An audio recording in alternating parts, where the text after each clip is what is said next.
Hello everyone, আশা করি আপনারা সকলে ভালো আছেন। আজকে এই ক্লাসটি মূলত আপনাদের সোশিওলজি সাবজেক্টে আপনারা যারা অনার্স নিয়ে ভর্তি হয়েছেন, আপনাদের ফার্স্ট ইয়ারে সোশিওলজি সাবজেক্ট, তার কোড হচ্ছে HSO অথবা CCSO। এই সাবজেক্টের বিষয়বস্তু ডিটেলস আমরা এই ক্লাসের মাধ্যমে জানবো। এই সাবজেক্টের ক্ষেত্রে আপনাদেরকে খেয়াল রাখতে হবে সাবজেক্টের ক্ষেত্রে কোশ্চেন প্যাটার্ন কিরকম রয়েছে। মূলত আপনাদের এখানে 10 নম্বরে 4টে কোশ্চেন দেওয়া থাকবে, করতে হবে 2টো, এবং 6 নম্বরে 10টা কোশ্চেন দেওয়া থাকবে, করতে হবে 5টা। টোটাল 50 মার্কসের ফাইনাল পরীক্ষা 20 মার্কস রয়েছে, যেটি অ্যাসাইনমেন্ট হিসেবে পরিচিত। এই যে ফাইনাল পরীক্ষা জন্য আপনারা যারা সোশিওলজি সাবজেক্টে অনার্স নিয়ে ভর্তি হয়েছেন, আপনারা ক্লাসটি সম্পূর্ণ দেখবেন। চ্যানেলে সাবস্ক্রাইব না করে থাকলে সাবস্ক্রাইব করবেন এবং ভালো লাগলে লাইক করবেন। আজকের ক্লাস আমরা ইউটিউবের মাধ্যমে করাচ্ছি। মূলত এই ক্লাসগুলি হবে আমাদের অ্যাপসে। যদি এখনো সারা বছর ক্লাস আমরা ক্লাসটি কল করি। ম্যাডাম, আপনি ক্লাসটি কন্টিনিউ করুন। গুড আফটারনুন, নমস্কার সবাইকে। প্রথমে হ্যাপি নিউ ইয়ার। ইউনিট 2 চ্যাপ্টারের। তো প্রথমে আমি নিয়েছি,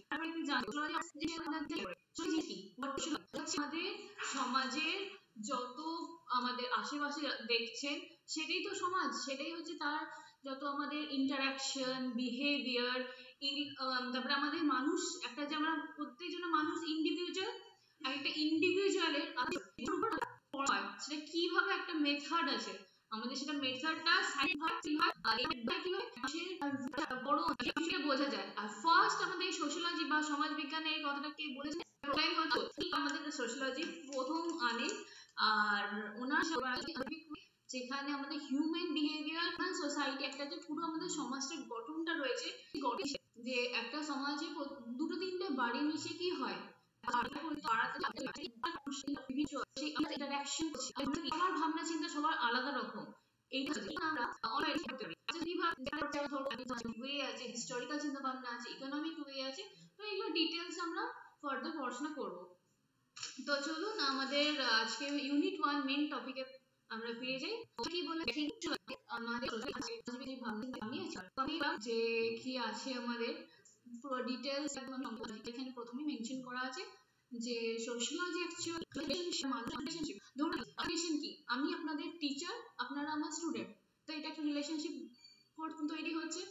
আপনারা গুরুজন হচ্ছে, আপনারা তারা সন্তান হচ্ছে। এটা একটা যে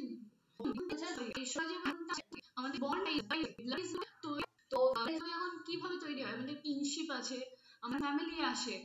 তো এই যে ফ্যামিলি ঘর, এগুলো এক একটা মানুষের তো আলাদা আলাদা জায়গায় আলাদা আলাদা ভাগ আছে। তো আগস্ট কোট যিনি ছিলেন, যে ফার্স্ট হিউম্যান সোসাইটি বা স্টাডি, আর তারপরে বাকি সোশ্যালজিস্টরা এই নিয়ে দেন।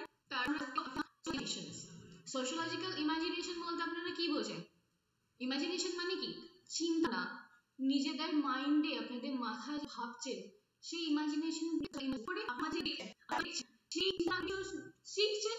নাহলে আপনি আপনি তার পরিপ্রেক্ষিতে কি হতে পারে, কোন একটা ইনসিডেন্ট দেখছেন, তো আপনি একটা হতেই পারে না যে এর পরিপ্রেক্ষিতে কি হতে পারে, আপনি কোনো রেজাল্টে ডিরেক্ট পৌঁছে আছে। এই যে বলে উনি বলেছিলেন যে imagination is the vivid awareness of the relationship between experience and wider society। মানে এটা হচ্ছে যে উনি বলেছেন যে একটা রিলেশনশিপের মধ্যে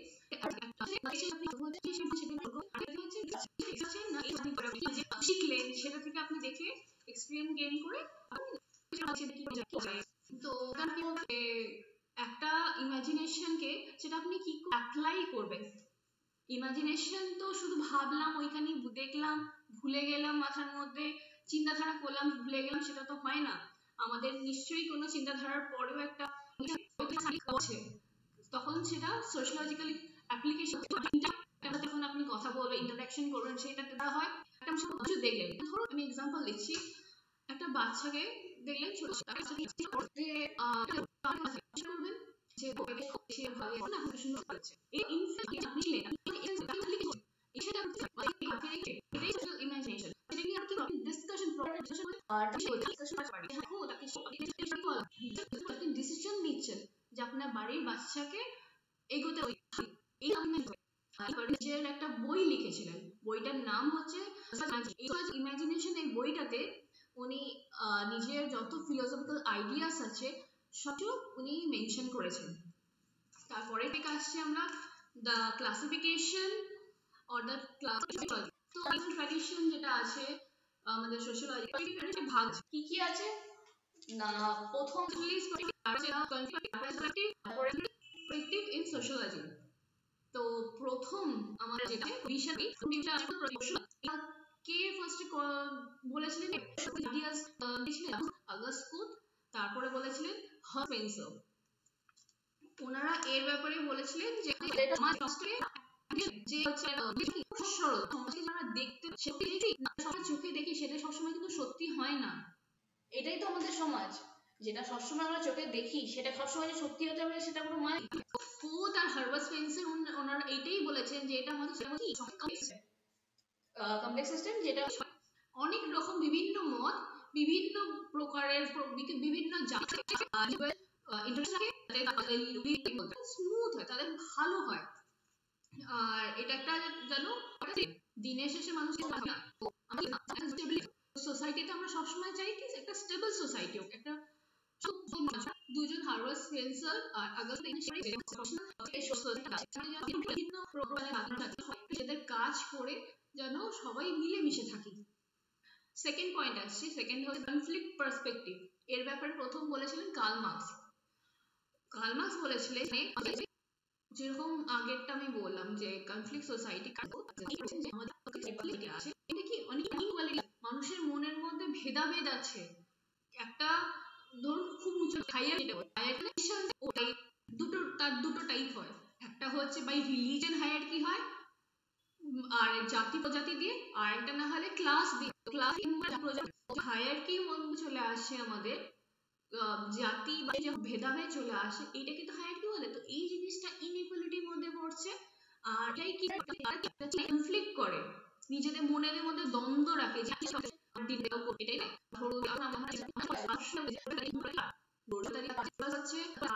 তো তিনি সবসময়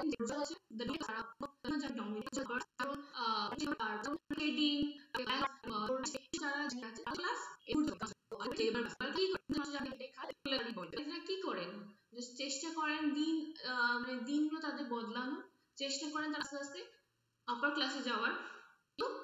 যারা বুর্জুয়াস আছে যাতে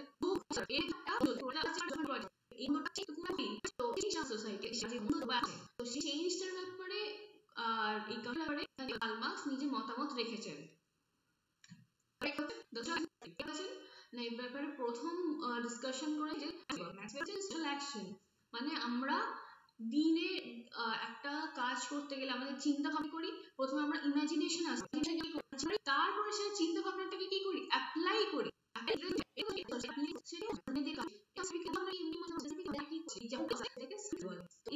আমরা যখন সোসাইটিতে অ্যাপ্লাই করছি তখন সেটা সোশ্যাল অ্যাকশন। তারপরের টপিক উনি বলছেন যে এই ব্যাপারে পজিটিভটা হচ্ছে আমাদের সোসাইটিতে কি করে চেঞ্জেস আনে, অ্যাপ্রোচ করে যেগুলো আমাদের অ্যাডাপ্ট করতে। ধরুন চাষবাস করে খেত, এখন কি হয়েছে, এখন ওয়েস্টার্নাইজেশন এসেছে। ওয়েস্টার্নাইজেশন মানে আমরা ফরেন কালচারকে গ্রো করছি। এই যে অ্যাকশনস গুলো, এই অ্যাকশনস গুলোর কথাই এখানে ম্যাক্স ওয়েবার বলেছেন। তো দ্য এমার্জেন্স অফ সোশ্যোলজি, আমাদের সমাজ বিজ্ঞান কি করে কোথা থেকে কবে এসেছিল। তো প্রথম আমাদের সমাজ বিজ্ঞান যখন দরকার তখন এই জিনিসটা চেঞ্জ যখন আসে তখন ফার্স্ট এই জিনিসটা আমাদের মধ্যে ফিল হয়েছিল। এটা তো কাদের হয়েছিল না, ইউরোপে হয়েছিল। এই সময় আমাদের রিভলিউশনস হয়। রিভলিউশন মানে যখন আর আমি থাকবো না, আমার চেঞ্জ দরকার। তো এই রিভলিউশন চারটে তখন হয়। প্রথম হয় হচ্ছে রিভলিউশন, থার্ড, এইগুলো হয়ে এই দুটো বড়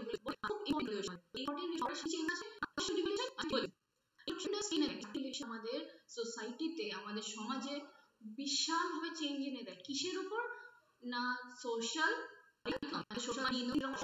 পলিটিক্যাল, মানে আমাদের রাষ্ট্রবিজ্ঞানের যেরকম আপনারা জানেন পলিটিক্স এর উপরে চেঞ্জেস সেটা চেঞ্জ হয়ে আমাদের কি হয়? কনস্টিটিউশন আসে। ডেমোক্রেটিক কান্ট্রিতে আমরা পরিণত হয়ে গেছি। আমরা ডেমোক্রেটিক কান্ট্রি এখনো ডেভেলপিং কান্ট্রি আছে, পরপর এক একটা করে চেঞ্জ হয়ে এসছে। তো তারপরে কি হয়েছে? আমাদের চেঞ্জ হয়েছিল, এখনো আমাদের আরো চেঞ্জ হচ্ছে। তো হয়েছিল যে প্রথমে মানুষ যারা তাদের মধ্যে ফিল হয়েছিল পাওয়ার জন্য ইকুয়ালিটি, একে মানুষের সাথে এক মানুষের যেন ইকুয়াল ভাবে তাকে জাজ করা হয়, সমান ফ্রিডম থাকে। যে হ্যাঁ, ধরুন আজকে আমি কাজ করতে অত স্বাধীন কোনোদিন ছিল না, সেইটার জন্য লিবার্টি পাওয়ার জন্য। তারপরে এটা যেমন ডিভাইড হয় তিনটে সলিউশন, ইকুয়াল চোখে তো দেখা হতো না, আমি তো প্রথমেই বলছিলাম। তখন তারপরে কি আসে? ফ্রেঞ্চ রিভলিউশন বলছে ধরুন হায়ার ক্লার্জি, ধরুন ম্যাজিস্ট্রেট,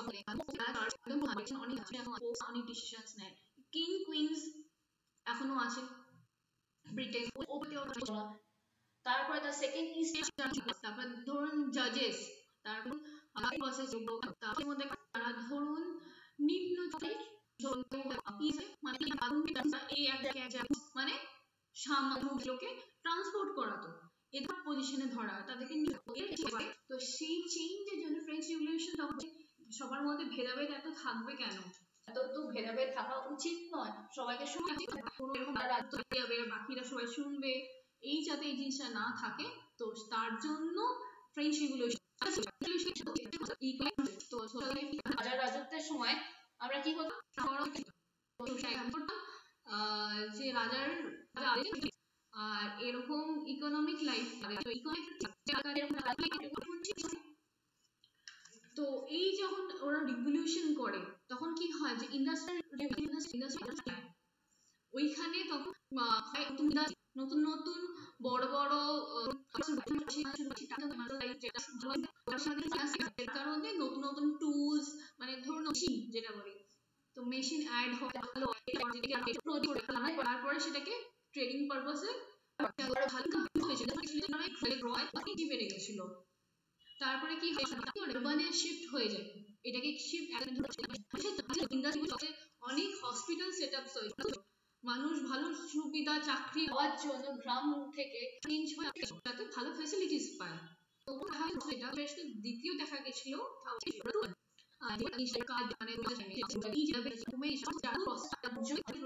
কি করছে? লেবার ক্লাসে গিয়ে তারা কাজ করছে, তার খাটার ফলে কি হচ্ছে?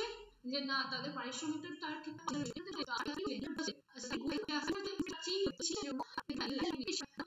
ছিল, কিছু পড়াশোনা জানতো না যারা ছিল, তারা কি যে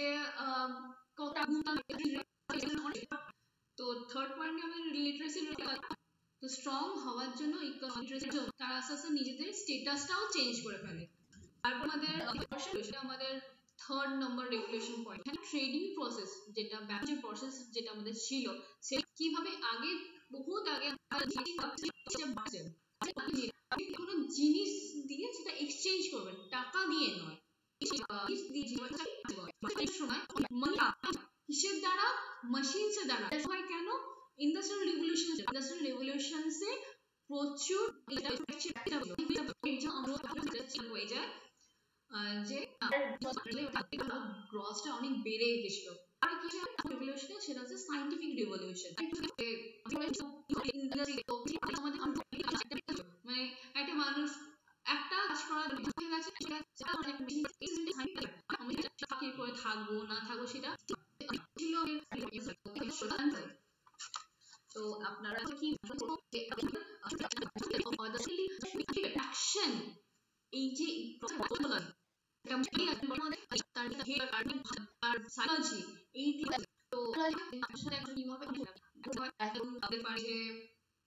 আপনি কোনো দিয়ে বোঝাচ্ছেন বাই ওয়ার্ডস হয়, কিছু বলছেন আপনি ধরুন কেউ আর আমাদের কথা বলার অনেক অঙ্গি ভঙ্গিও আছে, সেগুলো দিয়ে আমরা বোঝাই।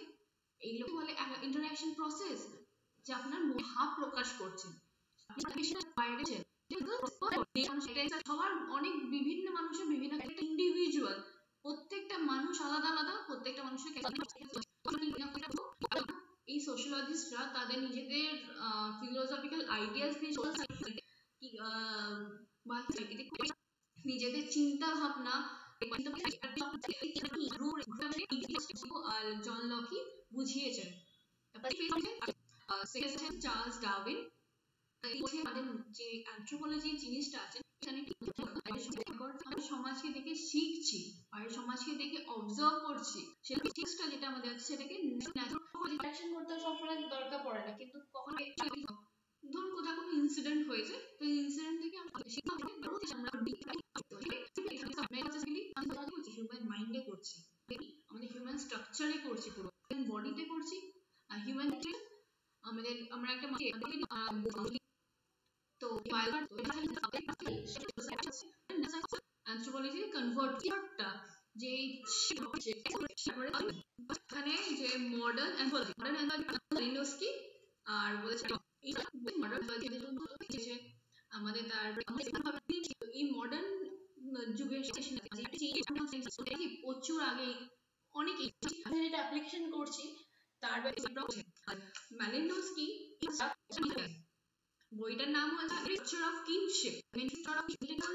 না এই বইতে আমাদের যে প্রত্যেকটা আমাদের তো একটা ফ্যামিলি আছে, একটা মানুষ একটা মানুষের সাথে কি রিলেশন আছে, আমার স্টুডেন্ট রিলেশন, আপনার আপনাদের প্যারেন্টসদের ব্লাড টাইস, ব্লাড রিলেশন, তো এই একটা বাবা আর সাথে বাইরে পড়তে চলে গেল বড় হয়ে, তো বইতে উনি ডিসকাশন করেছেন। তারপরে টপিক আসছে আমাদের নেক্সট কি বলছেন রিঅ্যাকশন করছি, ভাবনা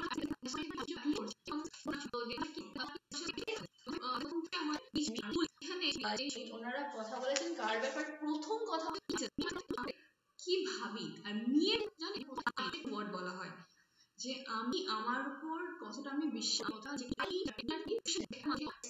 করতে পারবে, কতটা উচিত, কতটা চিন্তা ভাবনা করা উচিত, কোথায় স্টপ করবে, কোথায় গ্রো করবে, একটা একটা এটা নিজের থেকে ভালো কেউ জানে না, যে কি হচ্ছে যে আমরা করছি যে অ্যাপ্লিকেশন থট কমন সেন্স, আমার তো আমার চিন্তা ভাবনা ভাবে চলছে জিনিসটা নিয়ে, আমার আমি কমন সেন্স নিজে আর কত তাড়াতাড়ি পেয়ে যেতে পারি, ও করতে পারি, যে মাইন্ডসেটটা হয় চারিদিকে শিখবে। এই কমন সেন্সের ব্যাপারে এদের ফিলোসফিক্যাল আইডিয়াস দিয়েছেন, তার একটা অ্যান্ড্রে বিটল। কমন সেন্স হচ্ছে একটা মানুষ কনসিয়াস মাইন্ড আর সাবকনসিয়াস মাইন্ড, তারা বলেছেন। আমাদের কিভাবে আমরা গ্রো ব্লাড টাইস আছে, একটা বাবা মা এই একটা বিয়ে করছে, তাদের একটা সম্পর্ক তৈরি হচ্ছে, মেয়ে একটা ছেলের সাথে দুটো ফ্যামিলি ক্লোজ হচ্ছে, দুটো হচ্ছে নতুন ফ্যামিলি যখন করবো সেটা আমরা দেখে শিখছি যে হ্যাঁ করছে ফ্যামিলি, এই গ্রোথ হয়ে গেল আমাদের, সেটা কিসের গ্রোথ, রিলেশনশিপ বন্ড গ্রোথ। তো সেই তো টিচাররা আমাদের যে অনলাইন আমি গুলো আমরা নিয়েছি, আমাদের গ্রো করছি, নতুন যত ইনভেনশন হচ্ছে, সমাজ মানে সমাজ কথা আছে, হসপিটাল একটু প্রপার আছে, আমি প্রপার আছে, গ্রামীণ সুযোগ আছে নেই, একটু একটু করে ডেভেলপ হচ্ছে, এরিয়া এখনো বলা হয় না, এটা কি বলে মেথড থেকে কি করছি আমরা, তারপরে জিনিসটা নেই এখানে, এটা হলে এটা ভাবছি যে হ্যাঁ এটা রেজাল্টসে পৌঁছাচ্ছি, যে আমি দেখি কতটা ব্যাপারে আমাদের আমি কি কি এভিডেন্স পাচ্ছি, রিসার্চটা চালিয়েছিলাম, আমি রিসার্চটা পড়াশোনা করলাম ওই জায়গাটার উপরে, পুরো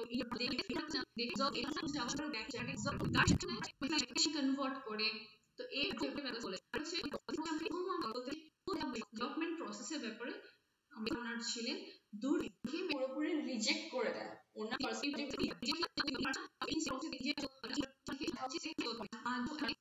যখন চাষবাস খারাপ হয়, তাদের লাভের জায়গায় অনেক লোকসান দেখছে না, তার আরো দিন দিন তারা কি আপগ্রেড হচ্ছে না, যাচ্ছে না, তারা কি হচ্ছে আস্তে আস্তে নিচে ডাউন বলেছিলেন যে হ্যাঁ ওই দেখা উচিত যে কেন হচ্ছে, গ্রোথ হওয়া উচিত যে কতটা হচ্ছে, আদেও হচ্ছে, ভালো দেখে বুঝছি নেই। তো যে প্রবলেমে যারা আছে তাদেরকে প্রথম উনি বলছেন যে হেল্প আউট করতে, প্রথম সেই জায়গাগুলোকে সেগুলোকে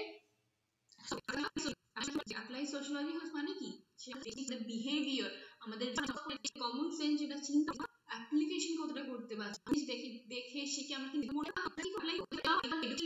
বিহেভিয়ারাল অ্যাসপেক্টস থেকে আমরা প্রসেস কি হয় আমাদের লাইফে কতটা হচ্ছে। তো এর ব্যাপারে আমরা কি করে বুঝতে পারি, এখানে দুটো, আরেকটা হচ্ছে কিভাবে আমরা ইউজ করছি নিজেদের চিন্তা কি কি না, তো আমাদের সোসাইটি, আমাদের সমাজ জিনিস থেকে শিখছি সেটাকে বলা হয় থিওরি। তারপরে যেটা আমরা থিওরিটা তখন কি বলা হয়, জিনিসটা ইউজ আমাদের প্রথম আইদার আমরা গেলাম ক্লাসে গেলাম পড়ে দিলাম তা নয়, তো আমাদের একটা সময় শিখছি আর শেখাচ্ছি, শেখানোটা তো একটা টিচার, এটাকে বলা হয় কোয়ালিটি, রিসোর্সটাকে কতটা ম্যানেজ করতে পারছি, কম কোয়ালিটি মানে কম ভালো মানে কোয়ান্টিটি, সরি মানে কোয়ান্টিটি মাসে রয়েছে অনেক বেশি, এখন অ্যানালাইজ করা হয় যেগুলো আমাদের কোনো কাজে লাগে, প্রসেসে হেল্প করবে না বাট গ্রো করতেও হেল্প করবে না। এই কোয়ান্টিটি এটা হচ্ছে যখন আমরা রিসার্চ করি, আর কোয়ালিটি একটা আমাদের হিস্টোরিক্যাল প্রসেস, একভাবে তার একই যখন চালিয়ে তো একইভাবে থাকতে থাকতে আস্তে আস্তে হঠাৎ বুঝতে পারছি যে হ্যাঁ আমাদের ভালোর জন্য হচ্ছে, সেটা আমাদের একটা কোথাও নোট ডাউন, এই দরকার এই চেঞ্জ করা দরকার, সবসময় একটা জায়গায় নোট অ্যাপ্লাইড এই দরকার শুধরাতে হবে, সেটা দেখে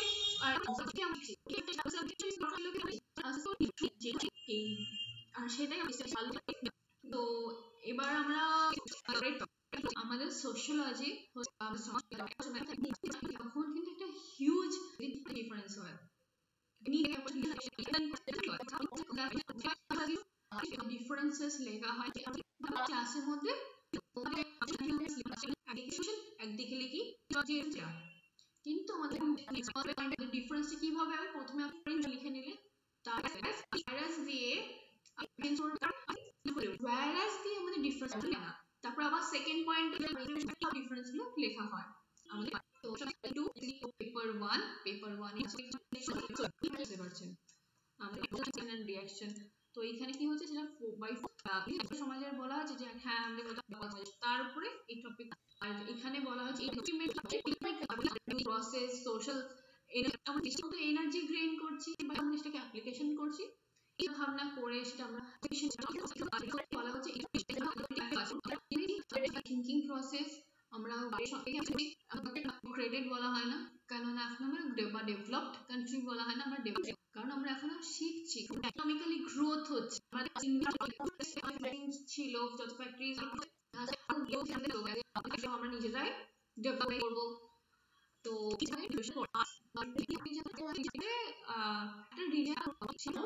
বিলিভ রিচুয়াল কিন্তু দুটো বিনা সেই দুটো উৎসবে এই গ্রুপটা রিচুয়ালস মানে অনেক নিয়ম আছে সেইগুলো নিয়ে মধ্যে পালন করছে, তো যে চেঞ্জেস আছে এক ডিভাইড হচ্ছে। তারপরে এর বিষয় বলেছিলেন সেপটিজম এন্ড এখানে ইউনিভার্সের মধ্যে অনেক মানুষ আছে দেখছে অবজার্ভ শেখা যে ফ্যাক্ট গুলো যেগুলো আছে তাদের নিজেদের মধ্যে সেটাকে উনি নিজের ব্যাখ্যা করেছেন। এটা আছে দ্য এনলাইটমেন্ট। মানে কি বলতে পারি এনলাইট হয়েছিল এটা তো সেঞ্চুরিতে কিভাবে হয়েছে সেই প্রসেসটা কিসের উপর এটা ডেভেলপ আমাদের জিনিসগুলো আগে থেকে মোর প্র্যাকটিক্যাল হয়েছিল। কোনো জিনিস ধরো ইন্ডাস্ট্রিয়াল রিভলিউশন তার সাথে মানি আর্ন করার জন্য মানে তখনকার দিনে ঘুরে ঘুরে সেই তার প্রজাকে তারপরে কি ডিস্ট্রিবিউট এই প্রসেসটা কি এটা করতে গেলে যেখানে 10 মানুষ লাগতো সেখানে চেঞ্জ হয়ে এইখানে এনলাইট এই কথাটাই বলা হয়েছে।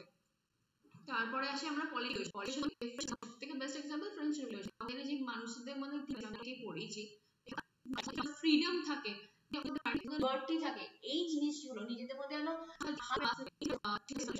ভাবে আমরা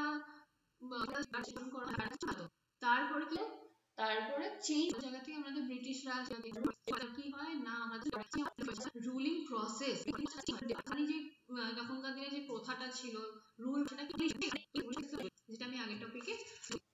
তারপরে রেভলিউশন তো উনি যে হ্যাঁ বিষয় তখন বলেছিলেন ম্যাক্সওয়েল থেকে এগ্রিকালচার থেকে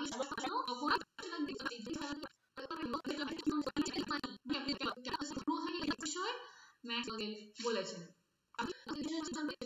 আপার ক্লাস আর প্রোলেটারিয়েট মানে the lower class labour class করতো।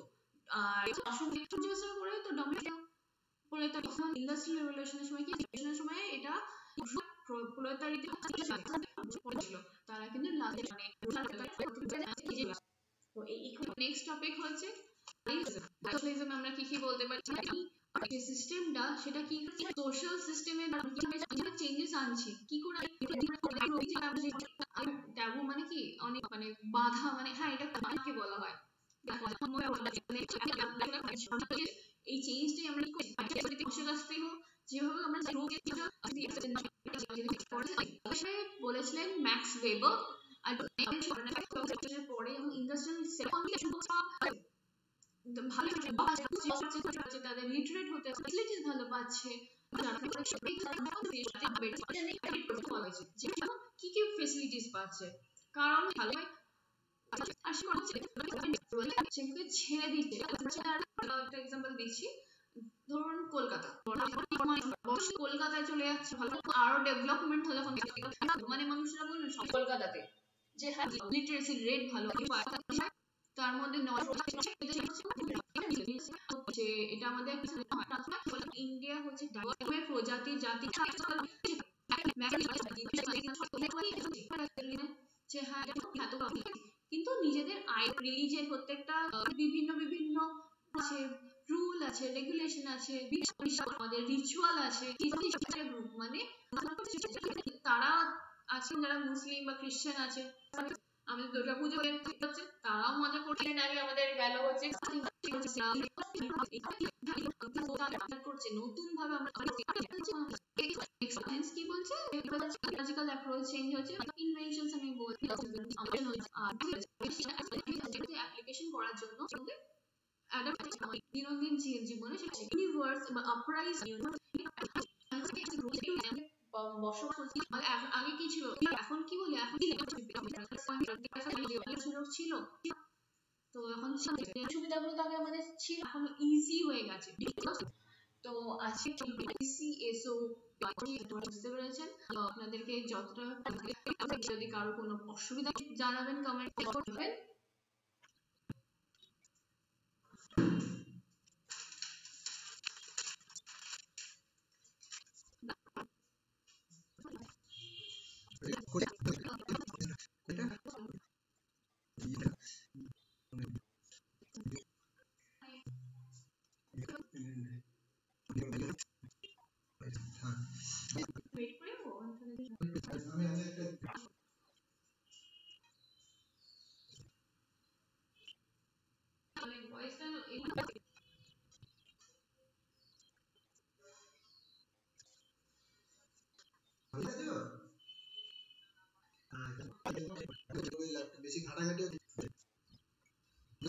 কোথায় কি আছে তো একটা পাচ্ছি কিন্তু আমার খুব ডিভাইসে থাকতে গেলে কিছু হয়ে নিজের হয়ে গেছে।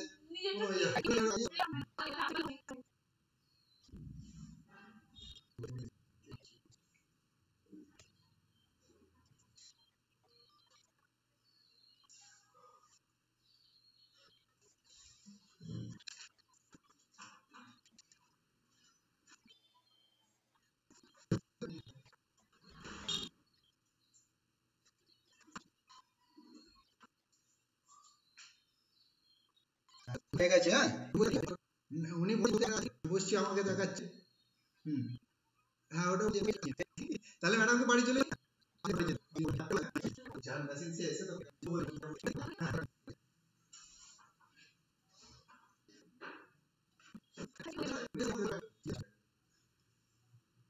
কেন স্লো ভয়েস হয়ে গেল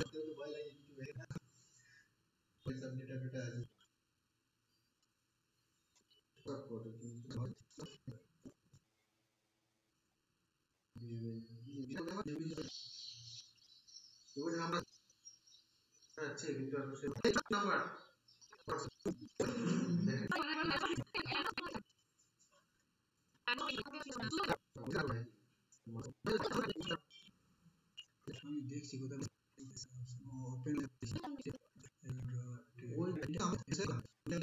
ওপেন তো কথা বলবো সেটাই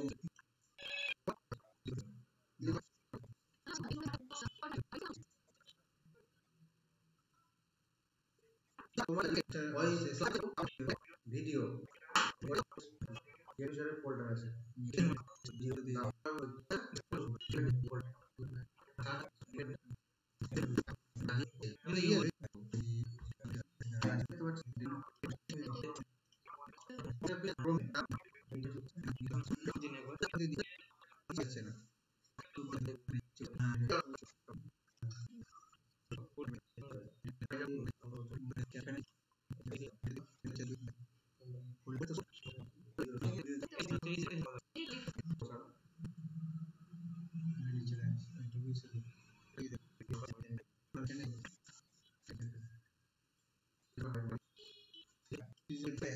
দেখছি ওপেন কোনো অপশন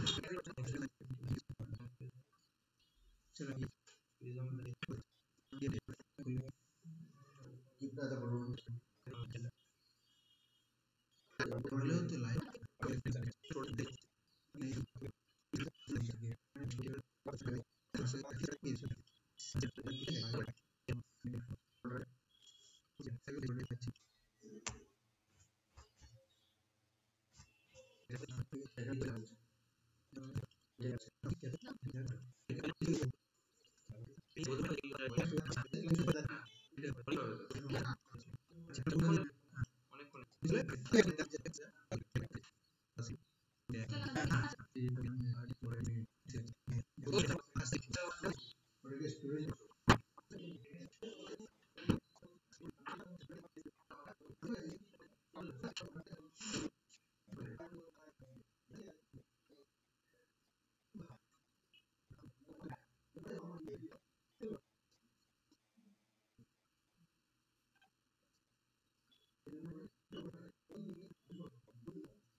not get কোথাও দেখলো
দাস সুব্রত